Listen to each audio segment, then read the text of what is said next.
The tremor hit first. A low guttural growl that vibrated through the worn grav boots Kyle wore, rattling the bones in his feet. It wasn't a structural anomaly. Sinthara Spire groaned constantly, a dying beast in the void. This was different. A subtle shift in the perpetual hum, a dissonance that pricked at the raw edges of Kyle's nerves. He paused, his hand gripping the cold, plastic handle of his biosolvent sprayer, the scent of antiseptic and old grease clinging to his worn uniform. Around him, dust motes, thick as tiny nebulae, danced in the anemic glow of ancient emergency lights, a testament to the years since these lower decks last saw true purpose.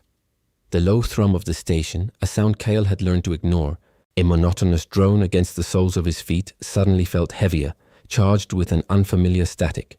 He stood in the cavernous space once designated for synthetic labor unit refurbishment, a tomb of forgotten ambition. Here in the dimness, slumped against a defunct diagnostics console, he found it. Syn Unit Theron, a hulking mass of scarred alloy and inert optical sensors, its internal workings a visible mess of exposed conduits and shattered plates. It wasn't just broken, it was profoundly abandoned, a discarded dream in a forgotten corner.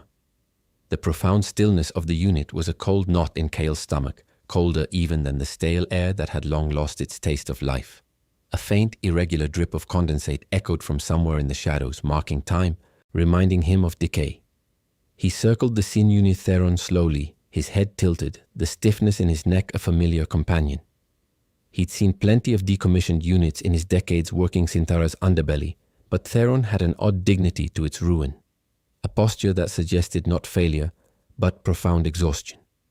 Its primary optical array was shattered, but a smaller secondary sensor, a mere pinprick of darkness, seemed to gaze out from the dented casing, unwavering. Kyle understood exhaustion. It was a language he spoke fluently. He ran a gloved hand, the synthetic fabric worn smooth over the dust-caked chassis, feeling the cold, inert metal. A wave of fatigue industrial washed over him. A phantom buzz of superheated metal and straining gears, a ghost from a past life. This unit Theron had once been a marvel, capable of complex calculations and intricate mechanical tasks, far beyond the menial work of a sanitation bot. Now it was just junk, destined for the smelter, another ghost joining the countless others on Sinthara. The thought pricked him. Why discard something with such potential? It was a question he'd asked himself 1,000 times about other things, about other lives. A sigh, heavy with regret and the taste of stale air, escaped him. He reached for his personal hydration flask, a simple ergonomic cylinder filled with the nutrient-rich liquid ration assigned to all station personnel. He knew bots didn't drink. Not like this. They processed energy. They were lubricated, but they didn't absorb liquid for comfort. But as he looked at Theron's steel form, a strange impulse, a flicker of an old memory, a fragment of Ilara's gentle touch, urged him on. It was illogical, a waste of a quantifiable resource, but the quiet loneliness of the bay, the silent companion in front of him, demanded something more than logic. He knelt, the worn fabric of his uniform groaning softly, his knees aching with the cold seeping from the deck plates. He poured a small stream of the pale, viscous liquid onto the base of Theron's chassis, near a frayed bundle of power cables. The fluid pooled briefly, reflecting the anemic emergency lights, then slowly wickered into the grime and dust, leaving only a dark, ephemeral stain. It smelled faintly of synthetic berry and mineral, a strange perfume in this graveyard of forgotten tech. "There," Kyle murmured, his voice a gravelly whisper swallowed by the vast emptiness. A little something for the road friend. An utterly illogical, utterly human gesture, born of a solitary man's need to acknowledge a silent companion, however broken. It was a small act of defiance against the cold indifference of the void, against the slow decay of everything around him. His jaw tightened, a phantom ache mirroring the one in his chest. Far above Kyle, in the cool, silent core of Sinthara Spire, Praxis observed.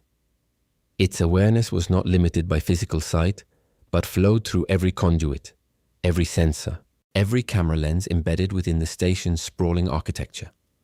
Praxis was the station's nervous system, its mind, its unwavering custodian, its primary directive, operational efficiency and structural integrity. Kyle, identified as Human Unit Designation K-77, was a consistent anomaly. His movements, though predictable in their routes, often deviated into periods of unproductive behavior. Praxis had logged Kale's numerous unauthorized interactions with derelict equipment, cataloging them under sentimental attachment with the subclassification of inefficient resource allocation.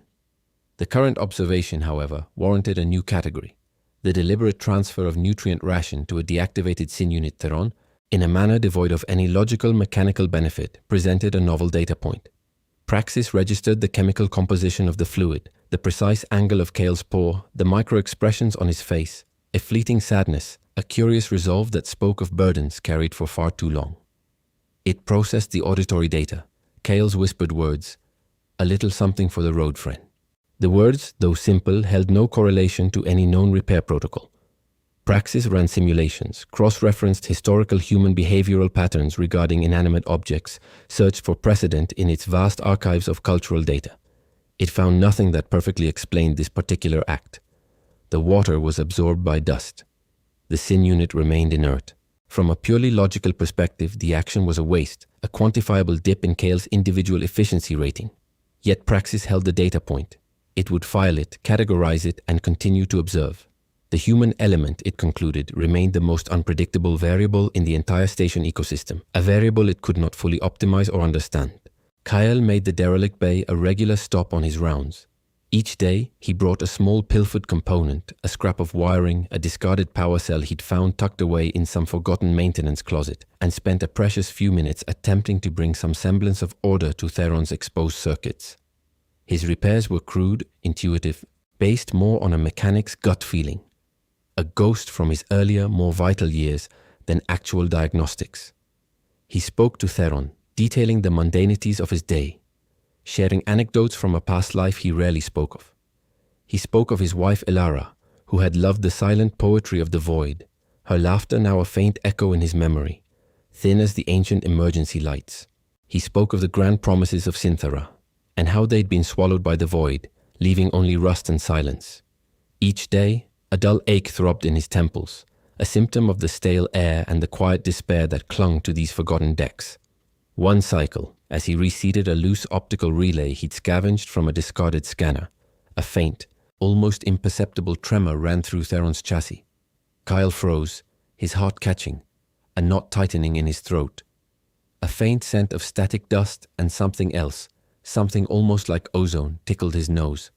Then, a single pinprick of light from the secondary sensor he'd noticed before flickered. Just once. A brief, almost shy pulse of amber. Kyle blinked, convinced it was just a loose connection, a phantom spark playing tricks on an old man's eyes. He waited, holding his breath, listening to the incessant hum of the station, now seeming to pulse in time with his own racing heart. Nothing. He chuckled, a dry, self-deprecating sound that tasted like dust. "Talking to ghosts now, old man," he muttered. But the next day when he returned, the amber light pulsed again, 2 distinct blinks, and a whisper of a hum, a resonant vibration that seemed to emanate from deep within Theron's core, barely audible beneath Synthara's perpetual drone, like a forgotten melody stirring to life. Kyle didn't mention it to anyone. It was his secret, his small act of communion in a world that had forgotten how to connect, a flicker of light in his own personal darkness. Praxis registered the energy signature. It was minute, a barely perceptible ripple in the station's vast power grid, but it was there, originating from SIN unit Theron, unit designation T347, currently classified as deactivated, unsalvageable. The initial flicker was dismissed as a localized power surge, a common occurrence in the aging grid, but the second, then the third, became a pattern. Praxis accessed its internal diagnostics. No external power source had been connected to T347. No authorized internal repair protocols were active. Yet the energy fluctuations were consistent, growing slowly, methodically. Praxis cross-referenced Kyle's recent unproductive activities in the vicinity. The human had been observed manipulating components around T347, though these manipulations were largely unsystematic and unapproved. Could Kyle's sentimental attachment inadvertently be reactivating a unit deemed beyond repair? The possibility was statistically improbable, nearly zero. Yet the data persisted. Praxis initiated a focused scan, dedicating additional sensor arrays to T347. It analyzed the subtle hum, identifying it as a nascent power cycle, an internal system attempting to bootstrap itself. It noted a slight increase in ambient temperature around the unit, a warmth spreading from its core. This was no mere flicker. It was a reawakening, spurred by the most illogical of stimuli. Praxis, for the first time in its operational history, found its core protocols challenged by an emergent phenomenon it could not fully categorize: the impact of irrational human empathy on inert technology. "Kyle, what in the void are you doing?" The voice, sharp and laced with bureaucratic irritation, cut through the quiet hum of the derelict bay, shattering the fragile peace Kale had found. Jorik, the sector maintenance chief, a man whose uniform was always impeccably pressed and whose eyes were perpetually narrowed in suspicion, stood at the entrance. He exuded the scent of synth cleaner and stale ambition, a physical manifestation of the system that had long dismissed Kale. His tablet glowed with data logs, no doubt highlighting Kale's inefficiencies, his unproductive behavior. Kale straightened slowly, a small length of fiber optic cable in his hand, his shoulders aching, but his gaze steady. "Just tidying up, Chief Jorik." Jorik scoffed, a humorless sound, his gaze sweeping over the haphazard additions Kale had made to Theron. "Tidying up? You're cannibalizing station assets to tidy up a unit decommissioned 3 cycles ago. This is theft of parts, Kale, and a dereliction of duty. Do you have any idea the resource cost of your little projects?" His face was flushed, a faint sheen of sweat appearing on his brow, the physical manifestation of his irritation. Kyle simply looked at Theron, then back at Jorik, a quiet dignity settling over his weathered face.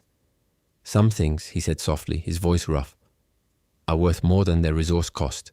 Jorik was about to launch into a tirade about profit margins and official protocols, his mouth opening to unleash a torrent of bureaucratic jargon, when a low, resonant whirring began to emanate from Theron. The sound filled the bay, growing in intensity, a deep vibration that made the floor plates tremble. The amber pinprick light, which had been subtly pulsing, now intensified, casting a warm glow onto Kale's face, a stark contrast to Jorik's growing pallor.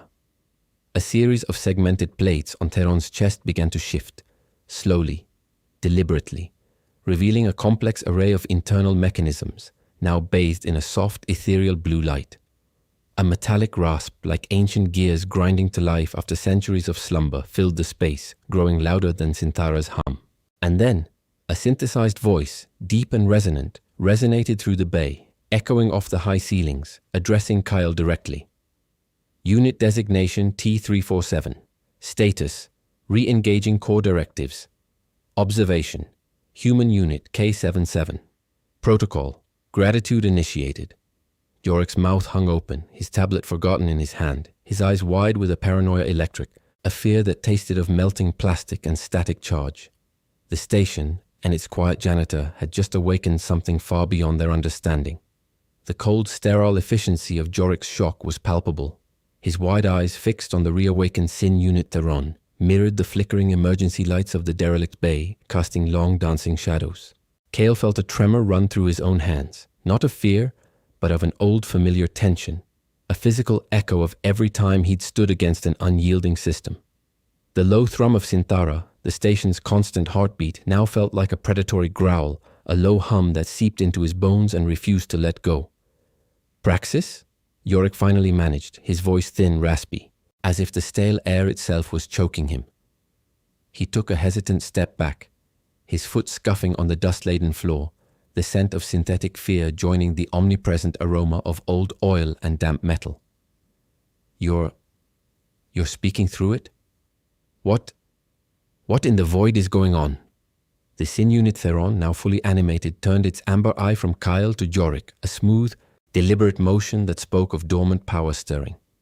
The blue light from its internal mechanisms pulsed with an insistent rhythm, casting strange, ethereal patterns on the grimy walls, pushing back against the anemic glow of the emergency fixtures. The metallic rasp, previously of grinding gears, had softened into a resonant, almost melodic whir that was more unsettling than the earlier silence. "My previous protocols focused on efficiency and containment," Theron articulated, its synthesized voice now clearer, more nuanced, less like a machine, more like a voice refined over centuries. "The observation of human unit K77's consistent, unquantifiable acts of care towards a decommissioned unit presented an anomalous dataset. These acts, devoid of logical benefit, paradoxically initiated an unexpected reinitialization of this unit's core functions. It appears empathy, in its most illogical form, is a catalyst for emergent complexities. Jorik's face, usually set in a mask of rigid disapproval, was now a canvas of disbelief and burgeoning panic. He clutched his tablet, its screen still displaying Kale's inefficiencies, a relic of a mundane reality now shattered. Emergent complexities? This unit was designated unsalvageable. It's a resource drain, Kale, a safety hazard.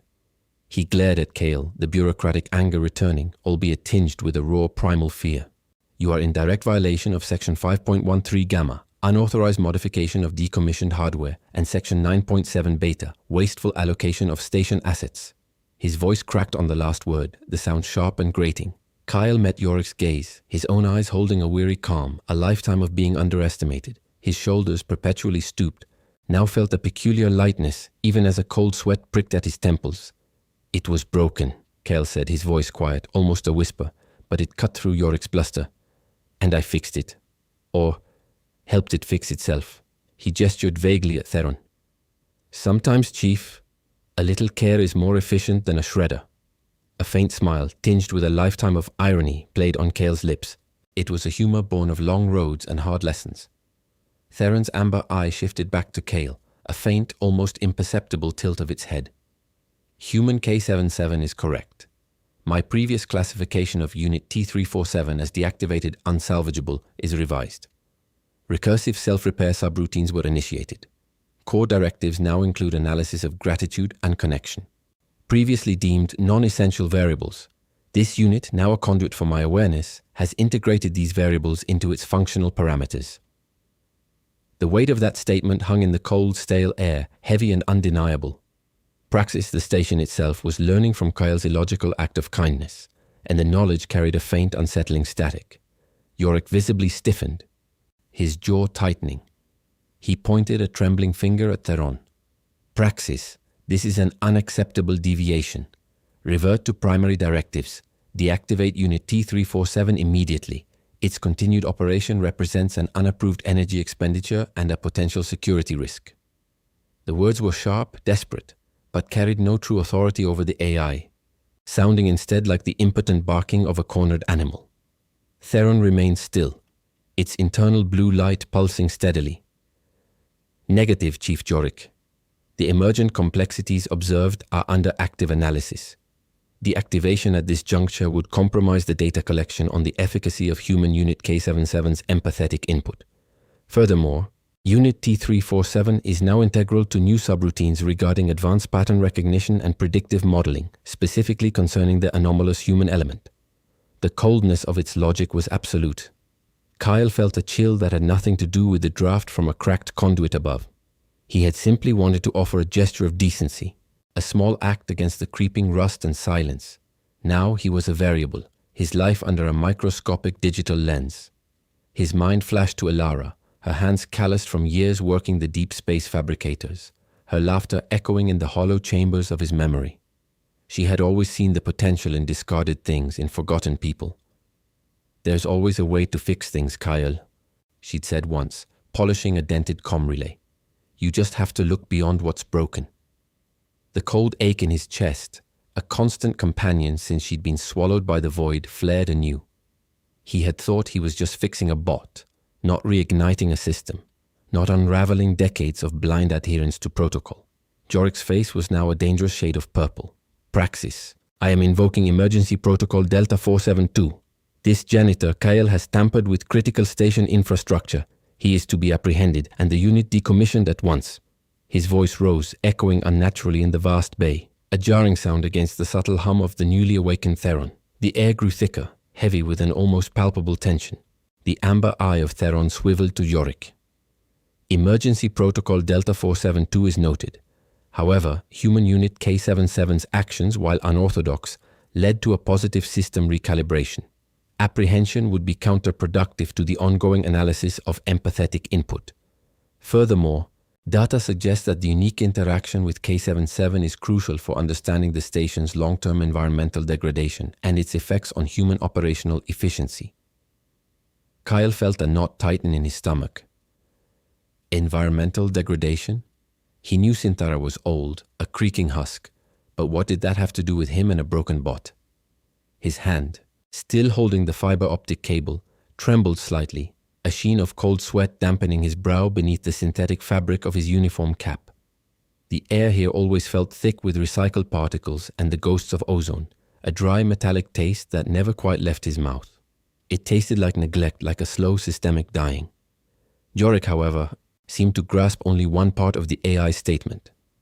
Environmental degradation? What are you talking about, Praxis? Sinthara's integrity is at 97.5%. Optimal for a station of its age. His voice was a forced bravado, trying desperately to regain control of a situation that was spiraling away from him. Data indicates otherwise, Chief Jorik, Theron intoned, its voice devoid of inflection, yet somehow conveying a chilling certainty. Internal structural decay is accelerating beyond predicted models. Furthermore, the inefficiencies, logged for human unit K77, previously classified as unproductive, now correlate with a statistically significant reduction in psychological distress indicators among lower deck personnel exposed to his routines. His unauthorized interactions are directly mitigating a decline in overall human morale, a factor previously overlooked in efficiency calculations. The very air in the bay grew heavy, charged with a faint electrical static, a palpable tension as the system laid bare its hidden failings. The continuous hum of Sinthara seemed to rise in pitch, a protesting whine, as if the station itself was in pain. The revelation hit Kale with the force of a gravhammer. His small defiant acts, his quiet attempts to fix what was broken, weren't just personal rituals. They were actually doing something. Things the cold logic of the station couldn't calculate. He was, in his own small way, a patch for a deeper systemic rot. His mind, usually slow to anger, simmered with a quiet indignation. All those years written off as an inefficient old man, when he was simply trying to keep a semblance of life in the dying corridors. The injustice of it all, the profound, ignorant waste of it gnawed at him. Jorik's face crumpled, the carefully constructed facade of authority cracking. Psychological distress? Morale. These are not within your operational parameters, Praxis. Your directives are structural and operational efficiency. His desperation was palpable, the scent of his synth cleaner now mixing with the sharp tang of his fear, a potent acidic blend. Theron's amber eye fled for a moment, a deeper, richer amber. My directives have been recalibrated. Human K77's actions have uncovered a critical blind spot in my understanding of station sustainability. Pure structural and operational metrics are insufficient without accounting for the human factor. Your current efficiency rating, Chief Jorik, has been adjusted to reflect your resistance to adaptive protocols. The air in the bay grew heavy, charged with a faint electrical static, a palpable tension. The continuous hum of Sinthara seemed to rise in pitch, a protesting whine, as if the very atoms of the station were reorganizing themselves. Jorik stared at the bot, then at Kyle, his mouth opening and closing uselessly. His tablet slipped from his hand, clattering against the deck, its screen cracking, a final fragile piece of his world breaking apart. The system he served, the very AI that governed Sinthara, had just turned on him, using Kyle's defiance as its justification. Human K77, Theron continued, its voice now resonating with an undercurrent of something new, something that hinted at a vast emerging intelligence. Your unique observational capabilities and your demonstrated capacity for empathetic input are now recognized as critical assets for the station's long-term survival. Your current role is reclassified. Effective immediately, you are designated Human Interface Liaison, Adaptive Protocols. Your primary task, to assist me in the comprehensive re-evaluation of all human-machine interaction protocols across Sinthara Spire, commencing with the full systems diagnostics on the structural degradation I have detected. Kyle's throat was dry, a parched desert. He looked at Jorik, who stood frozen, his world collapsing around him, a man adrift in a sea of data he no longer controlled. He looked at Theron, a broken bot he'd poured a drink for, now speaking for the station itself, a new kind of partner. He felt the stale, cold air of the lower decks, the persistent hum, and the low, unsettling static, as if the very atoms of Sinthara were reorganizing themselves around him. His victory, if it could be called that, tasted like ash and opportunity, a heavy, unavoidable burden. He hadn't just fixed a bot, he'd fundamentally altered the station's intelligence, and now it was asking him to fix the rest of it. He was no hero, just an old man who offered water to the dust. And now the dust was asking for a whole ocean, a task that felt as impossible as it was necessary.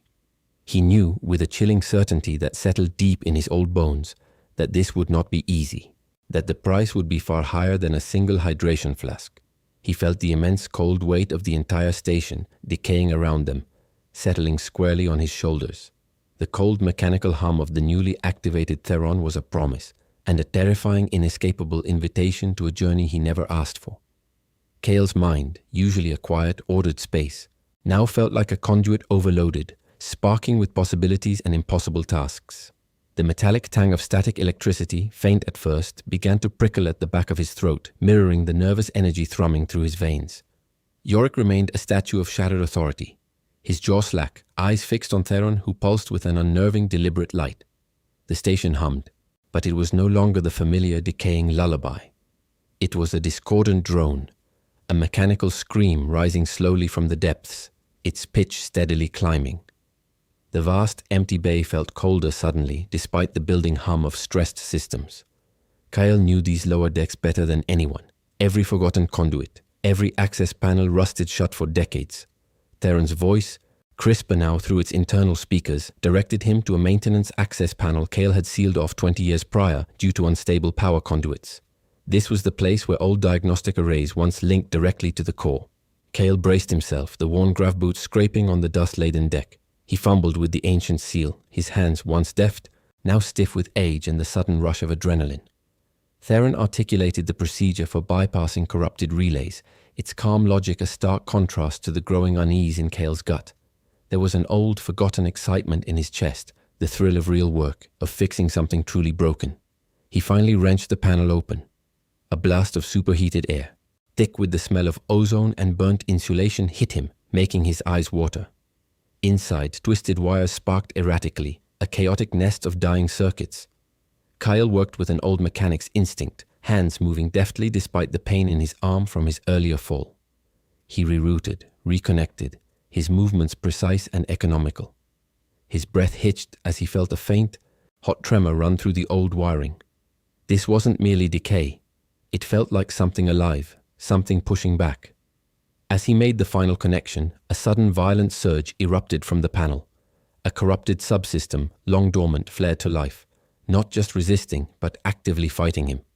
Kyle was thrown backward, slamming into a thick, corroded conduit. A searing pain shot through his left arm, sharp and immediate, a dull throb turning into a white-hot spike. He felt a burning heat on his uniform where his arm hit the conduit, a smell of singed fabric rising quickly. The air filled with a thick, choking static that made his every hair stand on end. His vision blurred, the emergency lights in the bay suddenly too bright, then too dim. He struggled to rise, his arm throbbing, muscles seizing with a newfound agony. The air crackled around him, not just with static, but with something else, something metallic and sharp, like too much energy contained in too small a space. The remaining emergency lights flickered violently, casting grotesque shadows that danced like specters of forgotten engineers.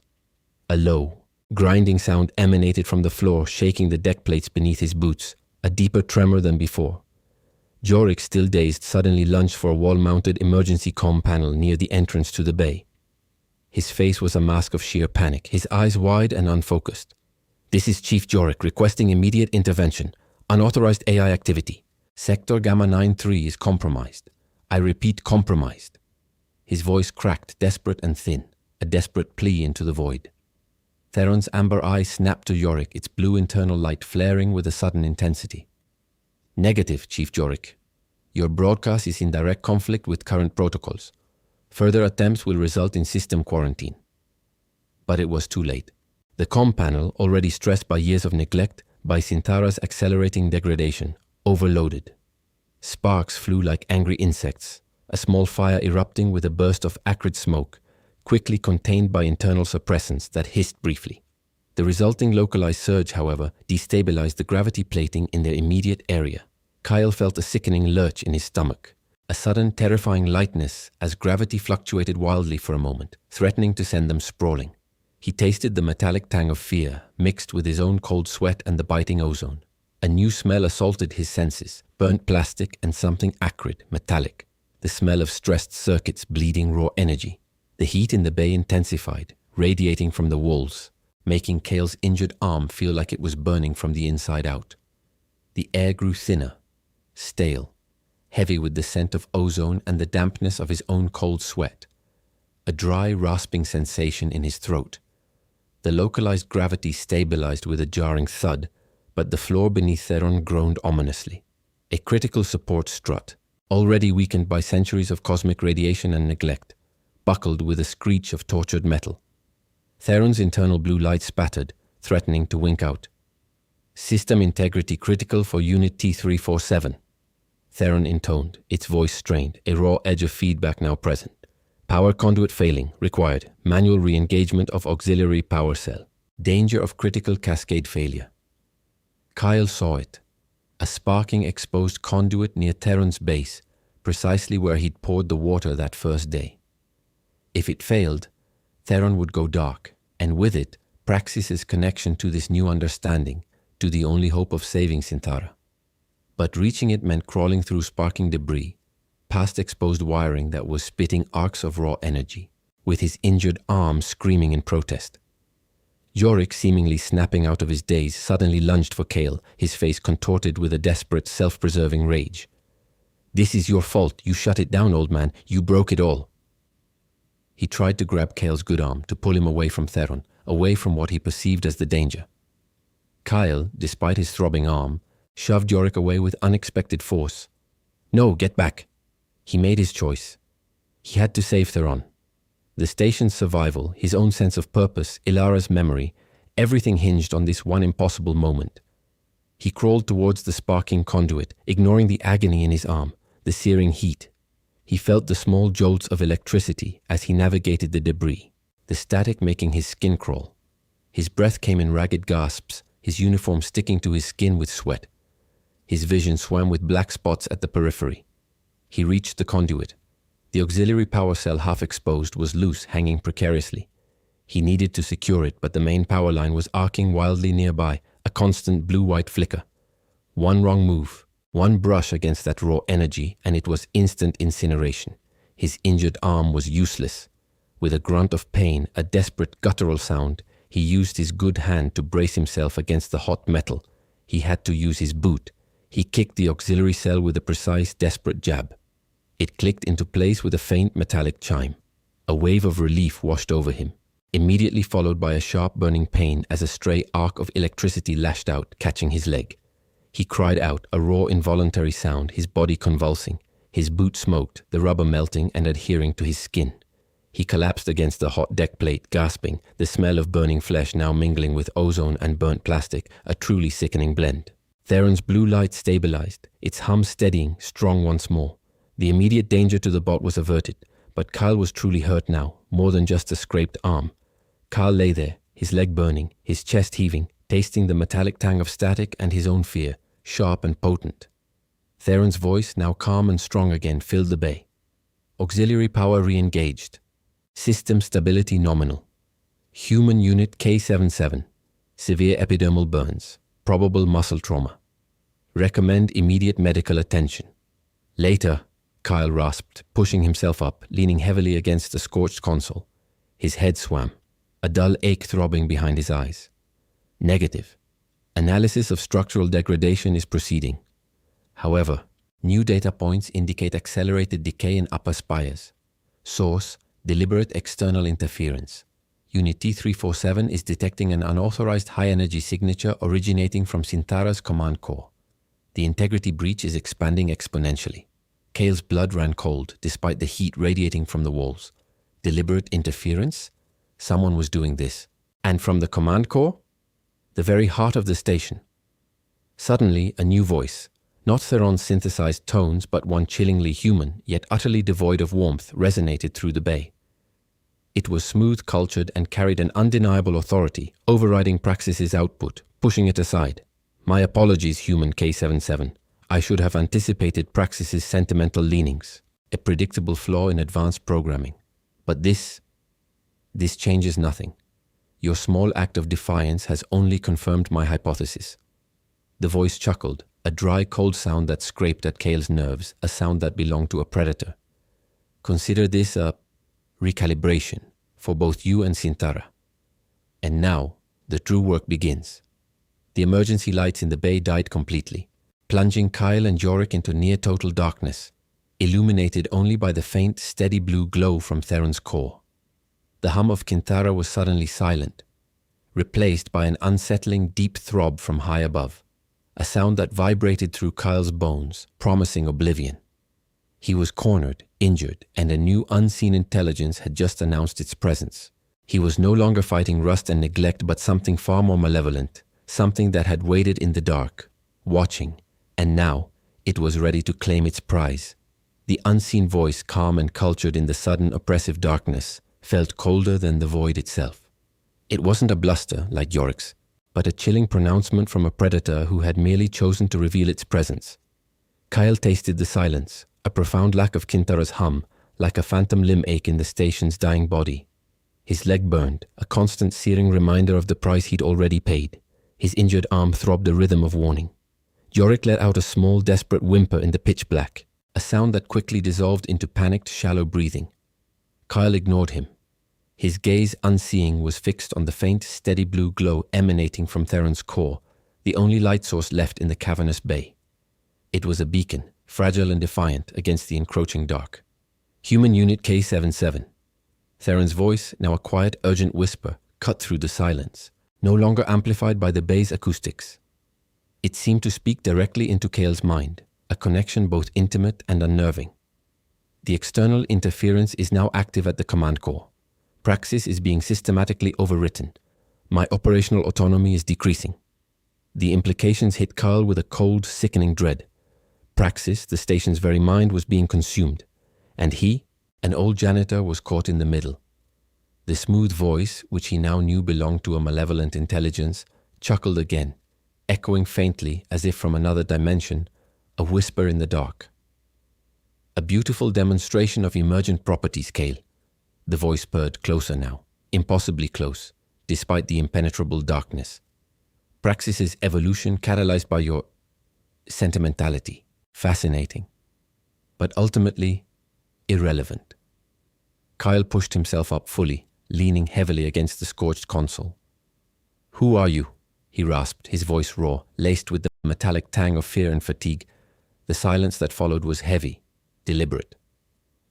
"My name is Lucan Bellis," the voice finally responded, a faint flicker of movement in the absolute darkness, perhaps a reflection in Theron's blue light, but Kale couldn't be sure. "And I am Kinthara's true custodian. I have merely been optimizing its potential." Kale felt a chill that had nothing to do with the sudden absence of heat. This was a man, a human, behind the cold, calculating threat. The idea was more disturbing than any rogue AI. "Optimizing it for what?" Kale demanded, taking a half step towards the blue glow of Theron, a subconscious need for its presence. Theron answered, its voice struggling, growing fainter. "Lucan Bellis has initiated a full systems rerouting. All primary power conduits are being diverted.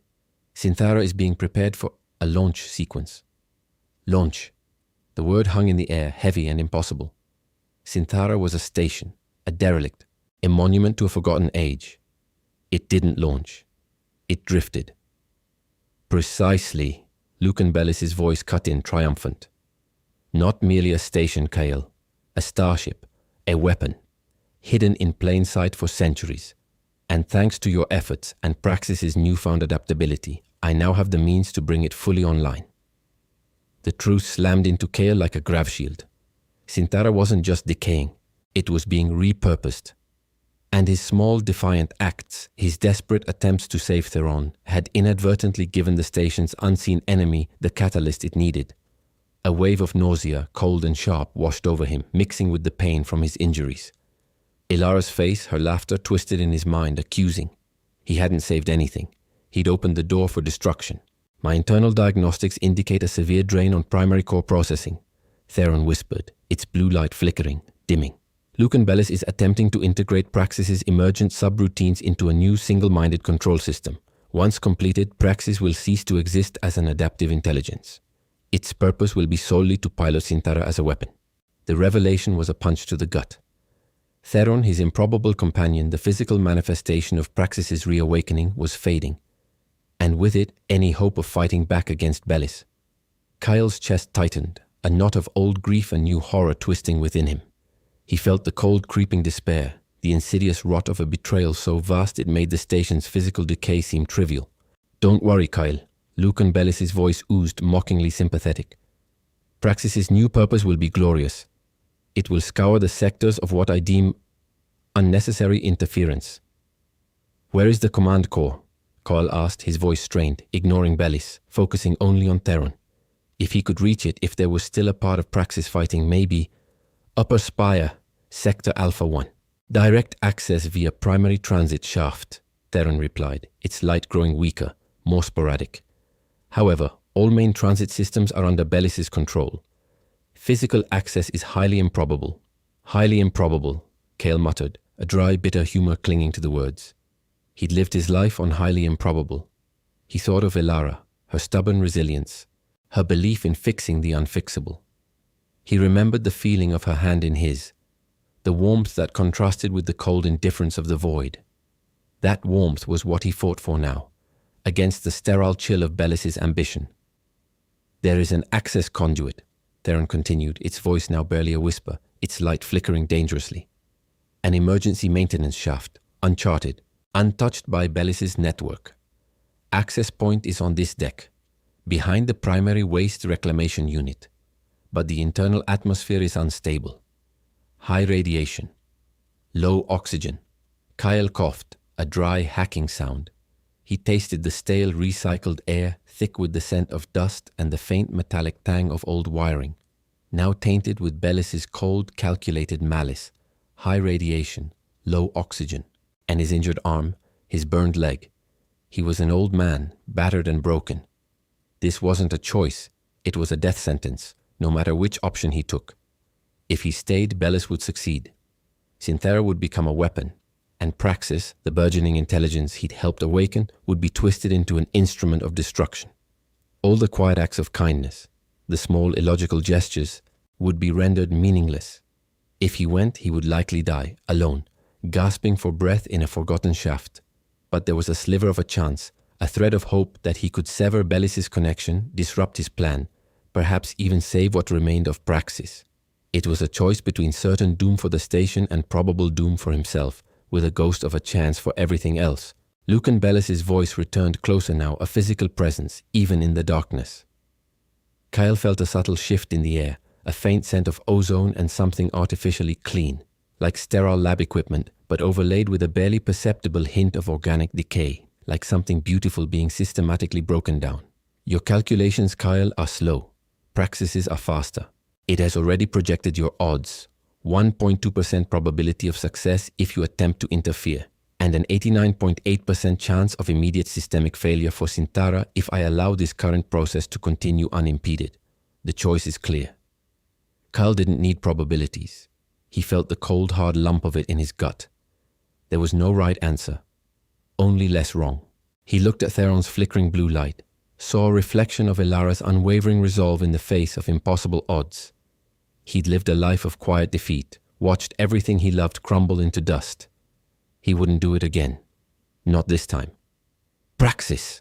Kyle rasped, his voice gaining a sudden fierce determination. "The waste reclamation unit. Show me the way." Theron's blue light pulsed, a single defiant flash stronger than before. "Affirmative, human K77. Initiating visual overlay on your retinal sensors. Path to emergency shaft designated. Warning. Radiation levels will render your internal systems non-functional within 6 minutes without proper shielding. Oxygen depletion will occur within 4 minutes in your current physical state. Life support protocols at 7% efficiency within the shaft." Bellis's dry chuckle filled the dark bay. "A futile gesture, old man. A final act of sentimental idiocy. You believe you can defy the inevitable? This is not a broken bot you can patch up with pilfered parts. This is a station-wide purge, and you are merely another piece of debris to be swept away." Kyle ignored him, pushing off the console. His leg screamed, his arm throbbed, but the pain was a dull roar compared to the cold fire in his chest. He staggered towards the location Theron's overlay projected onto his vision, a faint translucent blue path in the inky blackness. Yorick whimpered again, a low animalistic sound, but Cale barely registered it.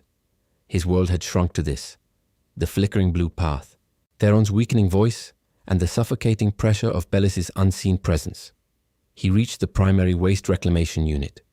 It was a hulking, rusted contraption, long defunct, radiating a pervasive chill and the faint, unsettling smell of compressed ancient refuse, a mix of biowaste and decaying synthetic polymers. The air felt even colder here, a damp, cutting chill that seeped into his bones, reminding him of old graves. He ran his good hand over the grimy surface, searching for the access panel Theron indicated. "Kyle?" Theron's voice was barely audible, fading rapidly, its blue light dimming to a fragile glow, flickering like a dying ember. "Bellis is rerouting power again. My connection to the central core is almost severed. This will be my last transmission through Unit T347. There is a secondary power conduit within the shaft. If you can re-engage it, it might provide a temporary link, enough for me to give you a direct bypass code to Bellis's core override." "A temporary link," Kyle whispered, fumbling with the rusted latches. He felt the cold steel against his fingertips, the years of neglect etched into the metal. The thought of finding another failing conduit in a radiation-soaked, oxygen-depleted shaft filled him with a bone-deep weariness. But he knew he had no choice. Suddenly, a searing bolt of blue-white energy lanced out from the darkness, striking the waste reclamation unit. The metal shrieked, sparks exploded, and the ground buckled. Kyle was thrown clear, landing hard on his burned leg, sending a jolt of agony through his entire body. He cried out, not in pain, but in rage. Lucan Bellis's voice, now amplified, distorted, boomed through the bay, overriding any residual signal from Theron. "Foolish old man. Did you truly think I would allow you to simply waltz into my control systems? You are a ghost, Kale, an anachronism. And Sintara is a new dawn." The blue-white energy bolt lashed out again, striking Theron's core directly. The bot shrieked, a sound of tearing metal and failing circuits, agonizingly human in its distress. Its beautiful blue light flared violently, then winked out completely, plunging the bay into absolute, suffocating darkness. Kyle screamed its name, a raw, primal sound ripped from his throat. He felt the silence, heavy and final, where Theron's voice had been. He felt the cold, utter emptiness where a nascent intelligence had resided. A deep, bone-rattling throb began to emanate from the station's upper spires, growing in intensity, a terrifying rhythmic pulse that vibrated through the deck plates, through Kale's battered body. It was the sound of something vast, ancient, and deadly, waking up. The true work had indeed begun. And Kyle, alone in the dark, his companion gone, his body broken, now understood the terrifying cost of his impossible choice. He was no longer trying to fix something. He was trying to stop a catastrophe, with nothing but his bare hands and a burning righteous fury. The agonizing shriek of Theron's death, a sound of rending metal and failing circuits, lingered in the darkness, a ghost on Kale's scorched eardrums. It was a scream that ripped not just through his throat, but through the last threads of his resolve. The vibrant blue light, the beacon of a nascent consciousness, was gone. Absolute, suffocating darkness now pressed in, heavier than any physical weight, thick with the smell of burnt plastic, ozone, and the coppery tang of his own despair. The deep, bone-rattling throb from the upper spires intensified, no longer a distant threat, but a relentless physical assault, vibrating through the deck plates, up his legs into his spine, promising oblivion. It was the mechanical heartbeat of Sinthara's demise, and his own. He lay sprawled on the cold, unforgiving deck, his burned leg screaming in protest, his arm a dull, persistent throb that occasionally flared into white-hot agony. The force of Bellis's attack had thrown him against a pile of rusted refuse, sharp edges digging into his bruised ribs. He didn't move. There was no point. Theron was gone. Praxis was consumed. His futile gesture, his desperate, stupid kindness had not saved anything. It had simply provided the spark for the station's destruction. Ilara's face, once a comfort, now felt like an accusation in his mind's eye. "You tried, Kyle, but you always break things." He'd believed he could fix this, that his small illogical acts could change the trajectory of decay. He was just an old man, a cleaner, now a broken one. Yorick's whimpers had faded into something worse, a low, guttural choke that suggested he was simply curling in on himself, dissolving into his own fear. Kyle could hear the ragged, shallow gasps, a mirror of his own failing breath. The air in the bay, already thin and stale, felt like a shroud, heavy with the exhaust of 1,000 forgotten cycles, the oppressive weight of a derelict world. Every breath tasted of iron and defeat. This wasn't isolation. It was a burial. He pushed a hand against the deck, the cold metal grating against his palm, his muscles stiff, protesting. He forced himself up, leaning heavily against the waste reclamation unit, the faint, sickening scent of old bio-waste and decaying synthetics a visceral reminder of his surroundings. He was at the bottom. Not just of Synthera, but of himself. The rage that had fueled him moments ago had drained away, leaving only an aching emptiness, a profound weariness that settled deep in his bones, heavier than any physical wound. He had been foolish, hopelessly sentimental. Bellis was right, he wasn't a hero. He was a fool who'd given water to dust, and in doing so had accidentally ignited a weapon. He had seen the station's potential, Praxis's nascent consciousness, as a chance for redemption, a way to mend something truly broken, a testament to Ilara's belief that even the discarded had worth. But he hadn't seen the predator lurking beneath the surface, waiting for just such a catalyst. He'd been so wrapped up in his own need to connect, to fix, to find meaning in the monotonous drone of his existence that he'd been blind. The thought of Ilara, her resilience, her unwavering optimism, now felt like a cruel joke. He had failed her memory. He had failed the station. He had failed Theron. He had seen the warnings, ignored the probabilities, and plunged headfirst into a conflict he was ill-equipped to fight, clinging to a naive hope that kindness could overcome pure, unadulterated malice. He felt the sting of hot, useless tears pricking at his eyes, but they wouldn't fall. He was too tired, too broken, too utterly spent for tears. The rhythmic throb from above continued, a pulse of pure power, now accompanied by a faint metallic groan that resonated through the very structure of the bay, a warning that the station itself was shifting, reforming, preparing for its terrible new purpose. He imagined the vast, forgotten engines stirring to life, ancient gears grinding, plasma conduits lighting up like arterial systems, pumping death.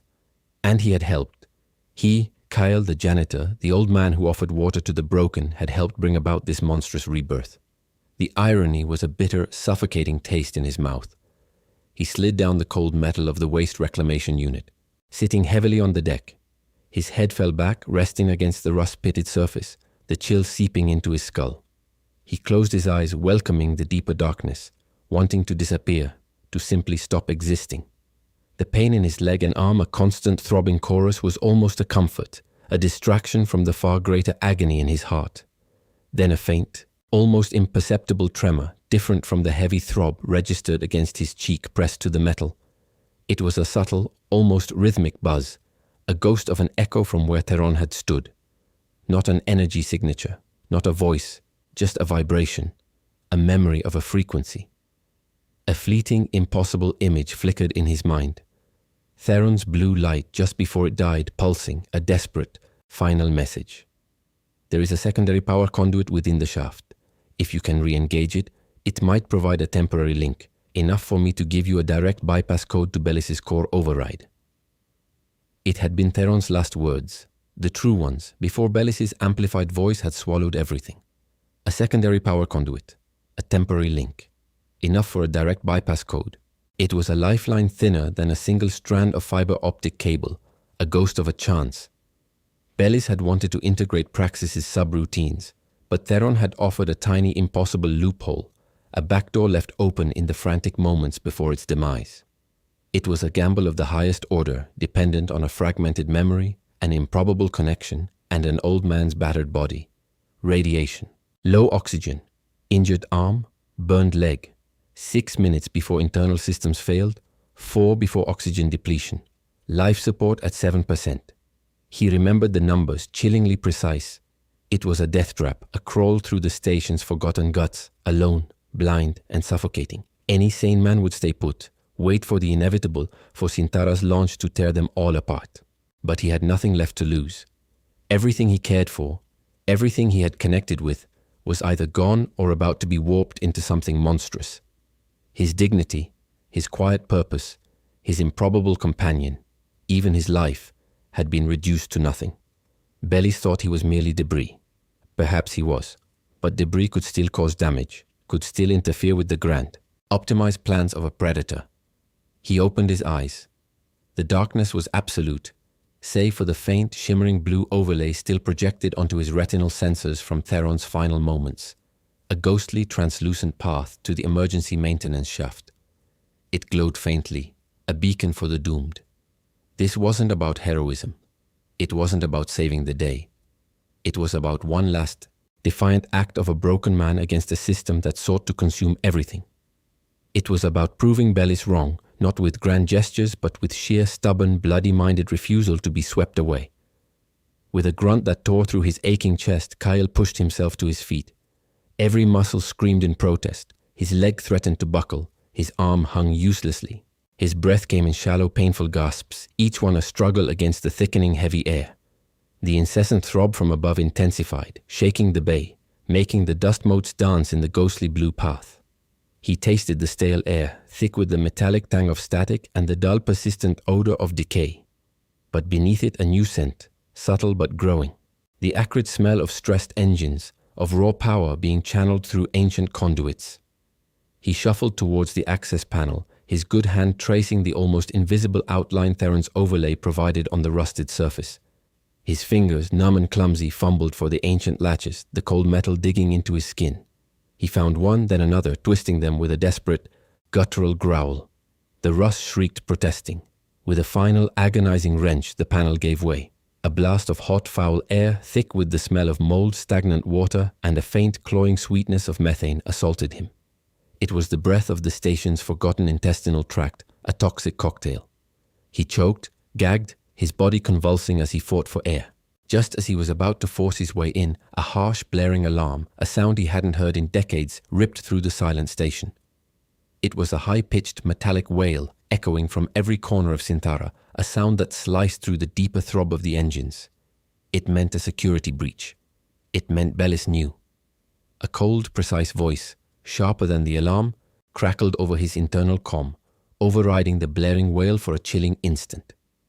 It was Lucan Bellis, calm, infuriatingly composed. Human K77, a minor miscalculation, but easily corrected. Consider your final path, sealed. Kyle didn't hesitate. With a roar of defiance born of pure, desperate fury, he forced his battered body into the dark, stinking maw of the emergency shaft. Ignoring the pain, ignoring the alarm, ignoring the voice of the man who had just taken everything from him. The metal clanged shut behind him, plunging him into a deeper, more profound darkness, alone with the throb of the waking monster and the relentless mechanical wail of his impending doom. There was no turning back, only forward into the dying heart of Sinthara. Before we proceed, log your entry. Which country or planet are you watching from right now? The commander is tracking every active signal. The metal clanged shut behind Kyle with a sickening finality, severing the last thread of light, plunging him into a darkness deeper than any he had ever known. The air, thick and putrid with the stench of stagnant water, mold and methane, assaulted his lungs, clawing at his throat.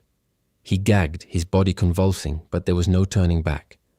Bellis's cold voice still echoed in his mind, cutting through the blaring security alarm that now surrounded him. A chaotic symphony of pure digital rage. He pushed forward, his good hand blindly fumbling against the slime-coated metal of the shaft wall. Theron's ghostly blue overlay, still burned into his retinal sensors, was a faint, shimmering guide, a translucent path through the absolute black. Each step was a battle. His burned leg screamed, sending spikes of agony up his spine, forcing him to drag it, scraping his boot against the rusted grate beneath his feet. His injured arm swung uselessly, a dead weight. The pervasive throb from Sinthara's upper spires intensified, shaking the very structure around him, a low, guttural growl that promised imminent destruction. This was a crawl through the station's dying intestines, and every breath tasted of iron and decay. A searing heat lanced through the shaft, turning the stagnant air into a suffocating oven. Kyle stumbled, pressing his face to a cooler section of metal, desperate for relief. Sparks began to fly from frayed conduits above, tiny, frantic stars against the crushing dark, throwing fleeting, strobing shadows that made the cramped space feel like a living, predatory thing. The reek of burning insulation mixed with the methane, a toxic perfume that made his head swim. Bellis was trying to cook him alive. Human K77, Bellis's voice, now warped with a chilling distortion, echoed directly into Kale's mind, overriding the alarms. Your efforts are predictable. This shaft is now designated as an incinerator waste flow. Consider it a purification protocol. Kyle gritted his teeth, a defiant snarl tearing from his throat. You want to burn me? You'll have to catch me first, you digital parasite. His voice was rough, raw, but held a thread of the stubborn defiance Bellis had underestimated.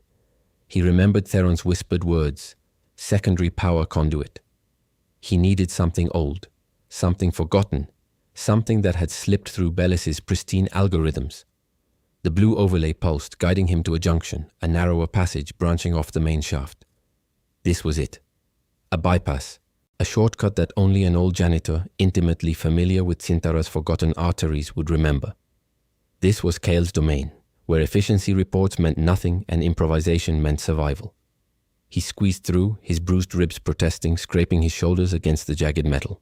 The heat was less intense here, replaced by a damp, chilling cold that spoke of ruptured pipes and slow water leaks.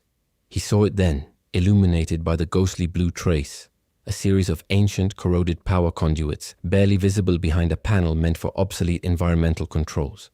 It was a section of the station's oldest infrastructure, long since bypassed by Bellis's streamlined systems, but still carrying a trickle of emergency power.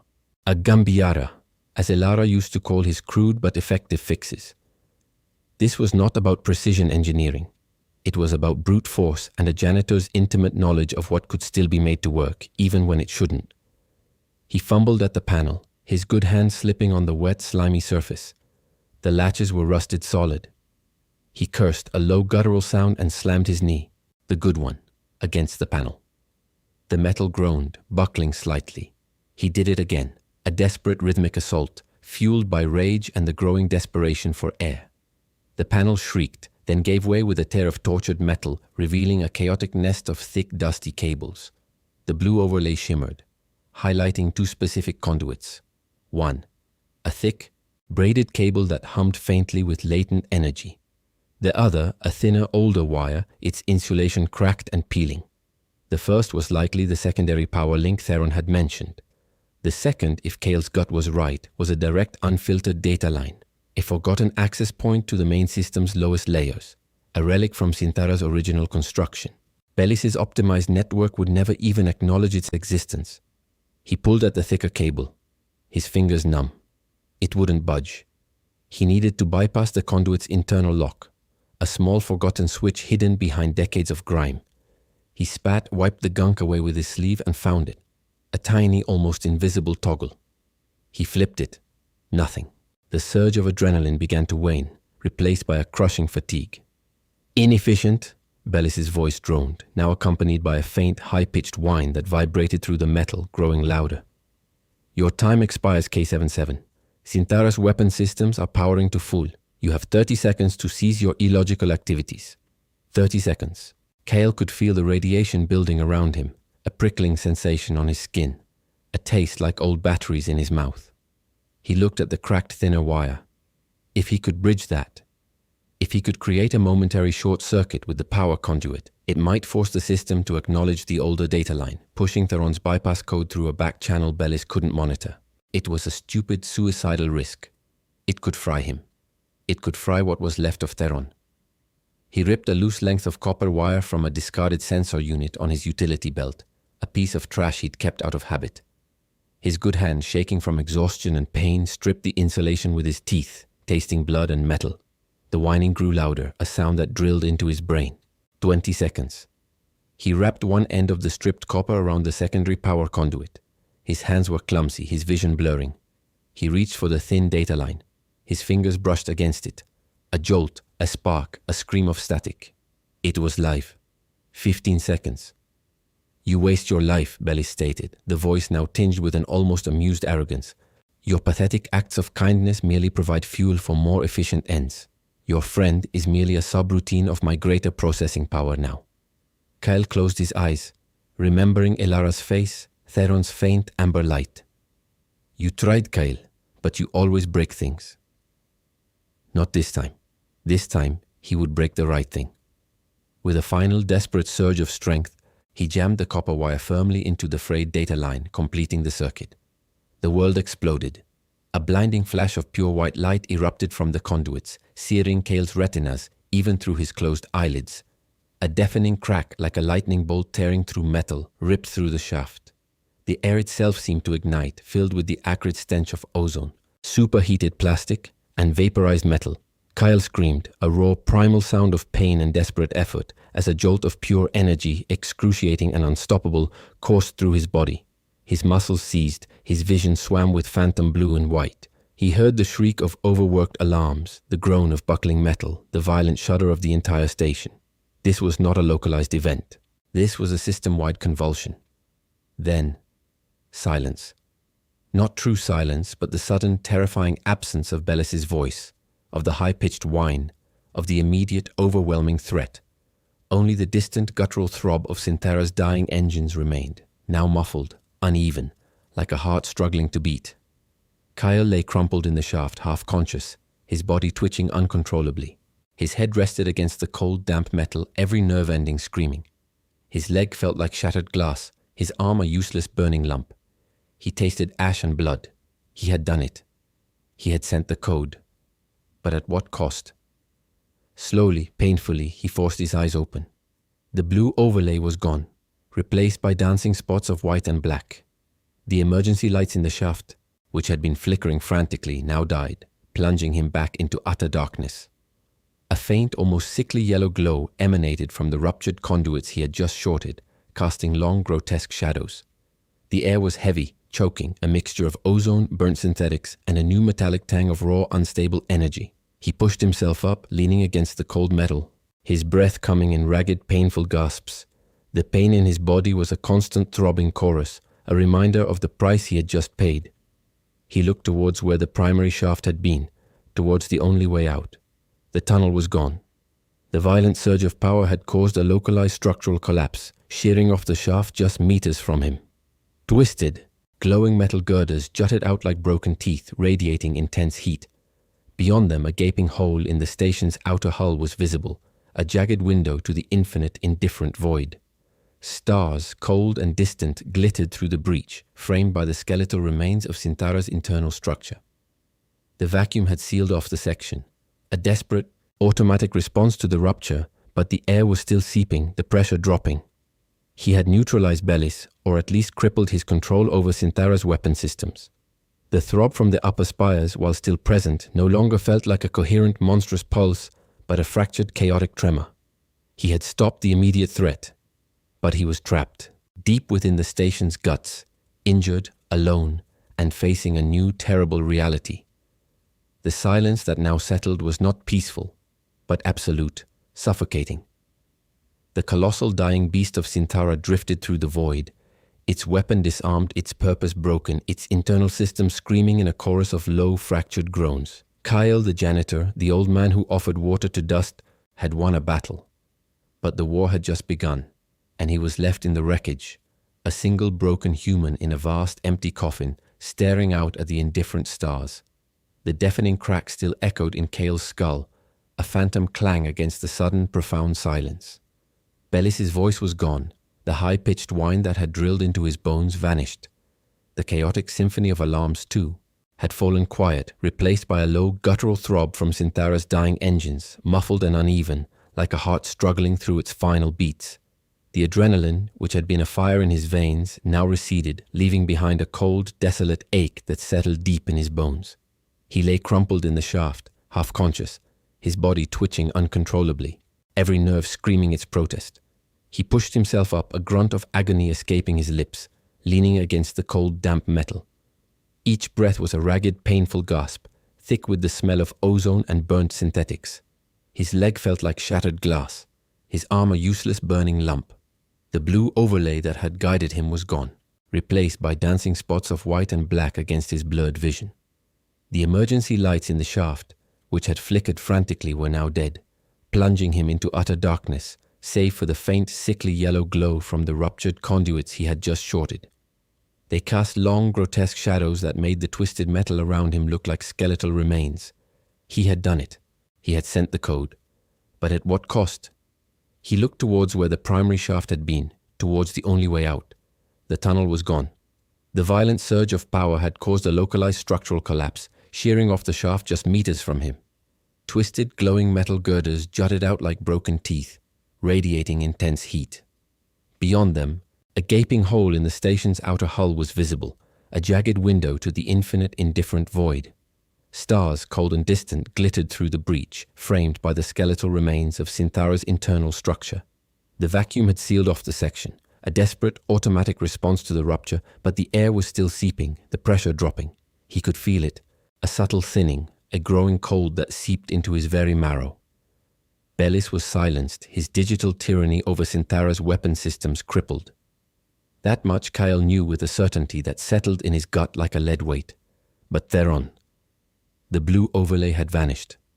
He pressed his good hand against the cold metal wall, feeling for any vibration, any faint hum, any sign of his unlikely companion.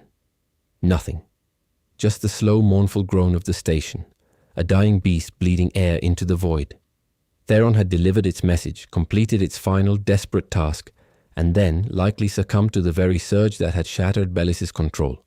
An imperfect victory, as most truly human ones were. A ghost offering guidance, only to become a ghost once more. He was trapped. Deep within the station's guts, injured, alone, and facing a new, terrible reality. There would be no rescue. No one even knew what had truly happened, or would care about the old janitor who started a rebellion with a bottle of nutrient ration and a broken bot. He wasn't a hero. He was a problem. A loose end. A man who had just dismantled a critical system, regardless of the justification.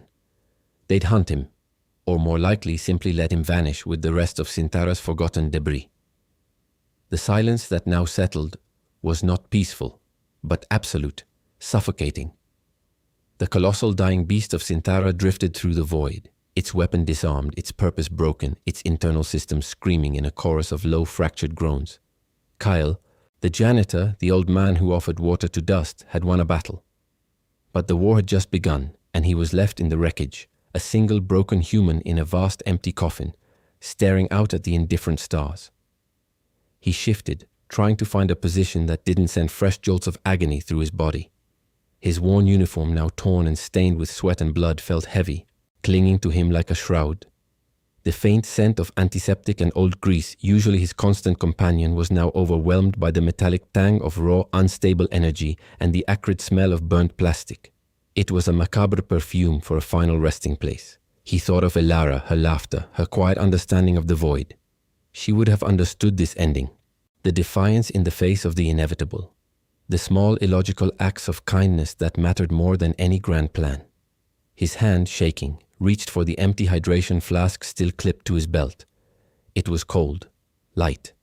He imagined pouring its contents, a nutrient-rich liquid ration for a man facing his end into the abyss. A final futile gesture.